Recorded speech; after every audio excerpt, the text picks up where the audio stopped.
Yes, reka nongere ngo ikaze kuri channel yacu ya Aizo TV, aho muri aka kanya tugiye kurebera hamwe inkuru zirimo ziracicikana ku mbuga nkoranyambaga. Ni breaking news, ni inkuru zitugezeho muri aka kanya. Reka turebere hamwe ibyo Yago yatangaje ku muyoboro we wa YouTube wa Yago TV show, ubwo yagiraga ikiganiro cyangwa se ubwo yakoraga titre ivuga ngo iyicarubozo Yago yakorewe mu myaka ine ishize. Iyicarubozo Yago yakorewe imyaka ine yose arishize hanze. Sinahunze igihugu, nahunze agatsiko. Ni amagambo Yago yitangarije ubwo yagiraga ikiganiro ku itariki ya mbere z'ukwezi kwa cyenda ni muri uyu mwaka turimo w'ibihumbi 2024. Wibutsa ko Yago muri uyu mwanya cyangwa se muri ibi bihe turimo cyangwa se this time aherereye mu gihugu cya Uganda, ubwo yatangaje ko yahunze agatsiko cyangwa se akagwi kw'abantu bashakaga kumwica. Reka turebere hamwe ibyahatse iki kiganiro yakoze mu gihe kingana n'amasaha 2 n'iminota 26 amasegonda yari 48. Reka turebere hamwe ibigize iki kiganiro. Yes, nkuko bikubwiye cyangwa se nkuko mbibatangarije, ni ikiganiro cyamaze amasaha 2 iminota 26 amasegonda 48, ubwo Nyarwaya Innocent cyangwa se Yago yavugaga ibibi cyangwa se iyicarubozo yakorewe mu myaka ine ishize. Hari tariki ya mbere z'ukwezi kwa cyenda ni muri mwaka turimo w'ibihumbi 2024 nibwo Yago Pondati yatangaje cyangwa se yatangiye avuga byinshi ku byo yise iyicarubozo yakorewe. Agitangira iki kiganiro yatangiye aririmba cyangwa se asubiramo indirimbo yakoze yitwa Suwejo. Yageze aho aratangira avuga ibibi yagiye yakorewe, ariko ntiyibagiwe kuvuga poste eshatu yanditse ku mbuga nkoranyambaga ze zigiye zitandukanye. Poste ya mbere yagiraga ati poste ya mbere yakoze kuri Twitter cyangwa se kuri Twitter ye Yago Pondati, ndetse akaba yaranazishize no kuri Instagram. Yagize ati: ibaruwa ifunguye, Rwanda nkunda nkuhunze ntakwanga, ahubwo mpunze agatsiko kabashatse kunyica mu myaka ine ishize. Ntaka ariko ntawanyumvishe n'umwe. Umutima wanjye urababaye cyane, ariko Rwanda numpamagara nzitaba, kuko data yaragukoreye, mama arakubyarira. Uganda welcome me please. Ni poste yakoze bwa mbere ayikorera cyangwa se ayipostinga kuri Twitter. Twitter ye yitwa Yago Pondati, ndetse ayapostinga no kuri Instagram. Iyi niyo poste ya mbere yakoze. Akora poste ya kabiri igira ati: poste ya kabiri yagize ati: akazu kanyu kamaze gusenyuka mu izina rya Yesu, umusozi wanyu wamaze kugwa, ndavuga abahuriye mu mugambi wa showbiz, gutwika, prank n'ibindi. Big Energy stand up, aho nzajya hose muzakomeza kubona good vibes only, kandi tuzabamena big time. Aba Big Energy sinzabatenguha. Iyi ni post yakoze bwa kabiri ku mbuga nkoranyambaga ze cyangwa se ku rukuta rwe rwa Twitter ndetse no kuri Instagram. Post ya gatatu yagize ati: Big Energy stand up, ukuri kugomba gutsinda. Umuntu atotezwa imyaka ine n'abantu bamwe, abandi babakomera amashi, undi yavuga 1 week bagasha ubwoba, ibikuba bigacika. Mwantoteje imyaka ine yose, isi yose iranyanga, mumbeshera kubera ubwoba, bwanyu no gushaka kwikubira. Stop. Iyi ni poste ya kabiri yakoze Yago. Ni ukuvuga ngo atangira iki kiganiro yise iyicarubozo yakorewe mu myaka ine ishize. Ni poste yagiye agarukaho cyangwa se azisobanura mu magambo arambuye, amagambo arimo ukuri kwinshi. Yago Pondati amagambo arimo ukuri kwinshi. Yago yavuze ibyamukorewe mu myaka ine.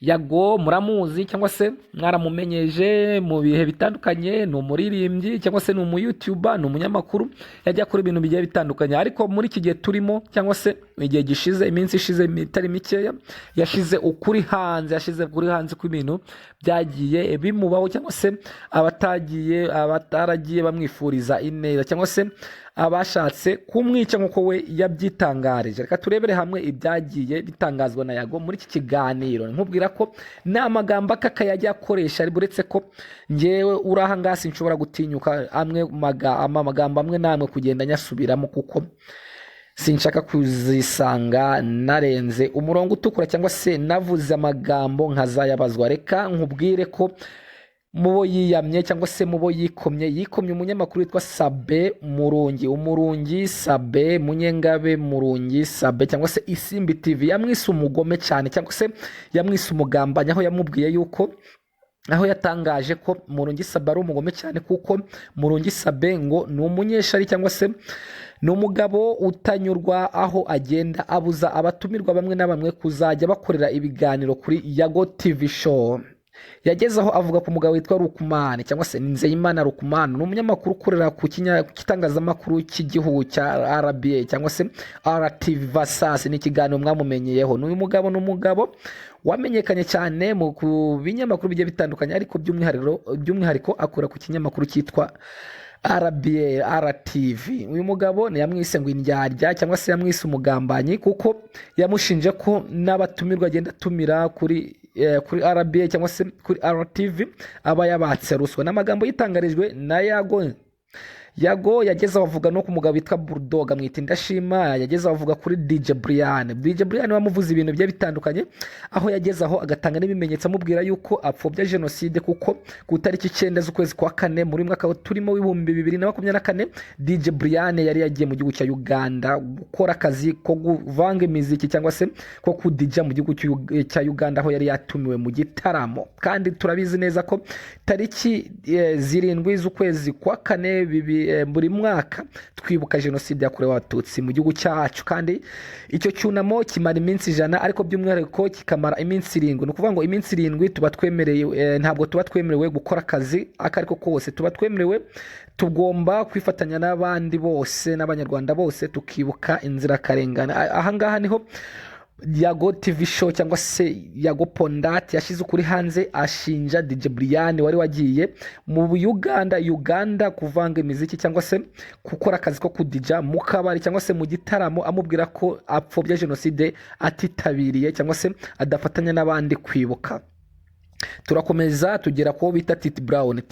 Titi Brown ni umugabo nawe muramuzi, ni umudensa cyangwa se ni umubyinyi, ariko yamwise Indashima kuko ngo yamushinja ko yamwirengagije cyangwa se yamufashije mu gihe yari ari muri gereza ya Mageragere, akamwitaho mu buryo bwose bushoboka, akamuvugira mu itangazamakuru kugeza igihe uyu mugabo avuye muri gereza, ariko ntiyamwituye. Kandi amubwira ko atangaza ko yanamufashije mu bijyanye n'amafaranga yakoreshaga muri gereza, ibyo kurya cyangwa se ibindi bigiye bitandukanye. Yago TV show yamumeneye, yamuhaye amafaranga, ariko Titi Brown ntiyabyibutse. Yarasohotse muri gereza nk'uko bari babyemeranyije kuzakorana ikiganiro, ariko Titi Brown witwa Murungi Sabe ngo yaramuguze, ngo yamuhaye amafaranga yanga kujya gukorera ikiganiro kuri Yago TV show. Turakomeza tuvuga amazina Yago yagiye avugaho cyangwa se anenga Bruce Melody, umuhanzi w'indyarya cyangwa se umugabo ngo wibagishije inda cyangwa se umugabo ukora umuziki ariko uhitiye cyangwa se ukwamamara ko akaba bikesha abapfumu. Ni ibintu byagiye bitangazwa na Yago Pondat. Turakomeza tugere kuri Jihad uzabakiro Cyprien cyangwa se umugabo bita Jihad uzabakiro Cyprien, amazina ye yiswe n'ababyeyi, akaba yaramubwiye ko yamurwagije imyaka myinshi cyangwa se igihe kitari gikeya, ariko ukuri kugiye kugeraho akawushira hanze, aho yagezaho bikamurenga, akavuga ko ise wa Jihad cyangwa se uzabakiriho Cyprien yakoze jenoside cyangwa se ise yijanditse mu mahano yakorewe abatutsi cyangwa se yishe yavuganye abatari bakiya muri jenoside yakorewe abatutsi. N'amagambo yitangarijwe na Yago, singewe urimo ubivuga, ni Yago wabyitangarije. Yageze avuga Mr cyangwa se Empire cyangwa se Murindahabi Irene, nawe amushinja ko ababyeyi be cyangwa se ababwiza ukuri ko ababyeyi babo nabo babatera ipfumwe kuko ngo bakoze amabi muri jenoside yakorewe abatutsi. Tugere kuri DJ Brian nawe narimperutse namuvuzeho, ariko DJ Brian nawe yamubwira ko nawe yamwibasiwe imyaka igiye ishize cyangwa se igihe kitari gitoya, amubwira yuko nawe ari mu bantu bamurwanyije muri iyi myaka 4 ishize. Yavuze abantu bagiye batandukanye, aho atatinye kuvuga ba Bulldog, aho atatinye kuvuga ba Element, atatinye kuvuga abantu bagiye batandukanye mu by'ukuri muri showbiz nyarwanda, ariko mu by'ukuri nkubwira ko abantu benshi twatunguwe cyangwa se ni inkuru yagiye hanze mu by'ukuri ikanga abatari bakeya kuko yumvikanyemo amagambo agiye atandukanye cyangwa se ateye ubwoba, kuko Yago TV show cyangwa se Yago Pondat kuko yagaragaje ko iwe ku Kagugu aho yari atuye itsinda ry'abanatazi ngo ryazaga iwe rikaza kumutera amabuye ku gipangu yari atuyemo. Ayo ni amagambo yitangarijwe na Yago Pondati cyangwa se Yago Nyarwaya Innocent. Ni amagambo yatangarijwe ku kitangazamakuru cyangwa se ku muyoboro wa YouTube we wa